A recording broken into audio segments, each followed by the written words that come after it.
Hi there, Jackie Ellen here with you again. And on this tutorial, I'm going to show you how simple it is to set up an easy capture page and show you some of the functions that you're going to need to be able to do that. Now, first off, how we're going to do this is using Website Wizard. If you don't yet have Website Wizard, you can visit my website at JackieEllen.com, select on my recommendations, and go ahead in there and you will find Website Wizard, and you can go ahead and sign up for it there. However, from this point, I'm going to assume you've already joined and have an account. So what you're going to do is you're going to go ahead and you're going to log into your account.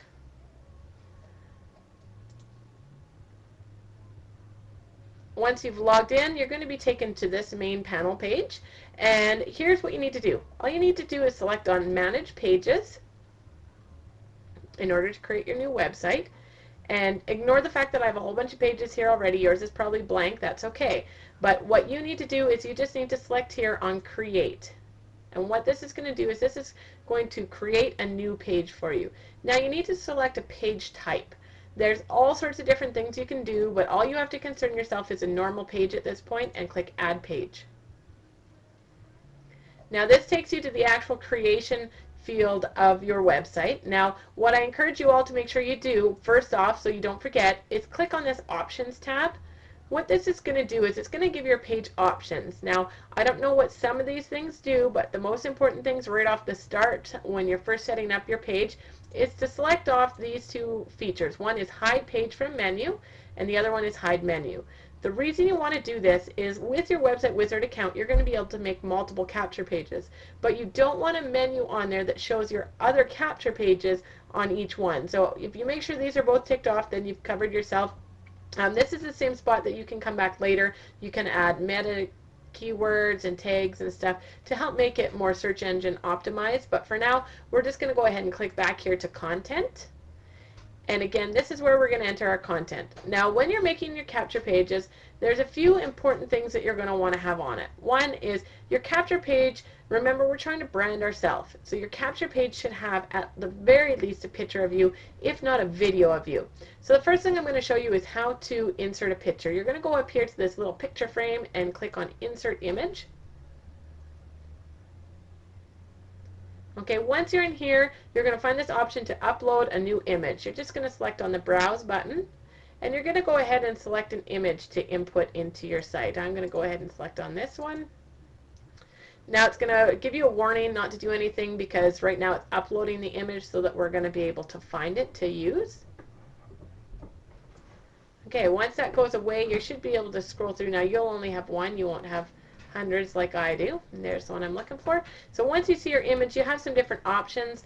Insert image, resize, view. I'm just going to insert my image. Okay, so there you see my image. I could have resized it, done whatever I want, but for now we're just going to do that. Now the next thing that's really important to your capture page is you need to have your actual capture form on your capture page. So what I'm going to do is I'm going to go ahead and show you how to create your capture form. So what you need to do first off is you need to go log in to your GetResponse account. Okay, so now that we're into our GetResponse account, we're going to assume that you have already set up your campaigns from other tutorials. So if you've not yet done that, go through your 4 steps to getting started to do that. But at this point, we're going to assume that's done. We're just going to go to our subscribers, build subscriber list, and then we want to capture subscribers. This takes us to our Capture Subscribers form. What you need is just an HTML form. You don't need anything fancy, just a simple HTML form. And you need to choose a Capture Subscriber, which campaign it's going to go to. So if you have only one's going to show there. If you have multiple campaigns, you'll just click the drop down and select which campaign this list needs to be for and select on Start Capturing. Now, first thing you're going to see is the confirmation URL option. You will want to make it so that when the people hit the submit button, it goes to your MyPips website. So just log into your MyPips members area. On the home page, just go ahead and copy your URL for your site. Go on back to GetResponse and just paste that. Right click on your mouse, paste that in there. We're not going to put an error page URL. We'll let that just go to the standard. You don't need to add any other custom data. Automatically, it is going to add in your ask the person for their email address and their name. So we're just going to go ahead and click on next step. And here you see a bunch of HTML coding. Now this probably doesn't mean anything to most of you. Doesn't mean a lot to me either. All I know is this is the info I need in order to put on my capture page. So what you need to do is you're going to just select all. You're going to right click on your mouse. You're going to hit copy. You're going to go back and open your website wizard. And in website wizard, on the toolbar at the top, you're going to see this interesting looking button here that when you hover over it, it highlights and says show code/design. What you need to do is you need to select on that, which is going to take you to the HTML coding page. When you get here, you may have a lot more than just me. I just have the one image there right now, but it doesn't matter how much stuff you have in there. You want to just go get to the very end of all the writing.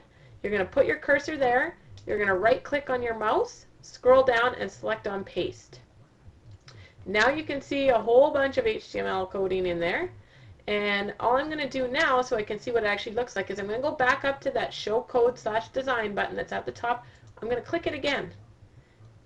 And there you can see that I now have a capture fill-in form on my website. Now something you may want to do is at this point you can go ahead and highlight the Powered by GetResponse email marketing, and you can just delete that. And then you don't have to worry about that being on there. Now when you want to save your page, when everything looks the way you want, obviously you're going to add a lot more content than what I have here, but you're able to type whatever you want.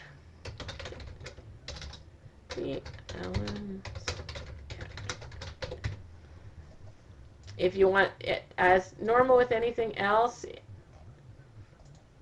you can do any typing you want. You will be able to do any editing. Now when you do add your form, sometimes what I find happens is you may have to go ahead and save page and return and come back to it so that you can actually fill it out. Now, interesting error happened here, which I'm glad because this will remind me to tell you guys. Title. You have to title your page. If you don't, then it won't let you save it and move on. Now, your title will show up to the person when they go to the URL. Obviously, you're going to buy a domain name, which will forward to this URL, but you need to name it something. So I'm just going to throw this one in as test one. Now I'm going to save page and return. So if you ever forget anything that's a required field, it will let you know. All right, so now the most recent pages that you've done will always be at the very bottom here. Okay, so at the bottom here, you can see test one, which is the page we just made. So if I want to edit that, all I'm going to do is select on edit, and it's going to open back up my page with all the information that I just put there. Now, as you can see, it didn't save that formatting because it didn't like me doing it after I put the HTML coding. So just make sure that after you enter in your HTML coding for your fill-in form, that you go ahead and you do edit, you do save it after that, and then come back in here to do any editing. So again, we're going to write, you'll see how you can add any editing. You could resize this, you could bold it, you can do whatever you want. Basically, change the color of it if you want. So that's how you can design whatever you want ultimately on your page. So with that being said, that's as easy as it is to get building your capture page. Have some fun with it. Remember, you're branding yourself. You don't have to be exactly like somebody else. You're creating your own capture page for you, and you should just be you and be able to brand yourself and make people want to work with you and get themselves into MyPips that way. So hopefully you found this of use to you to be able to get started at building your own capture pages. Have a great day.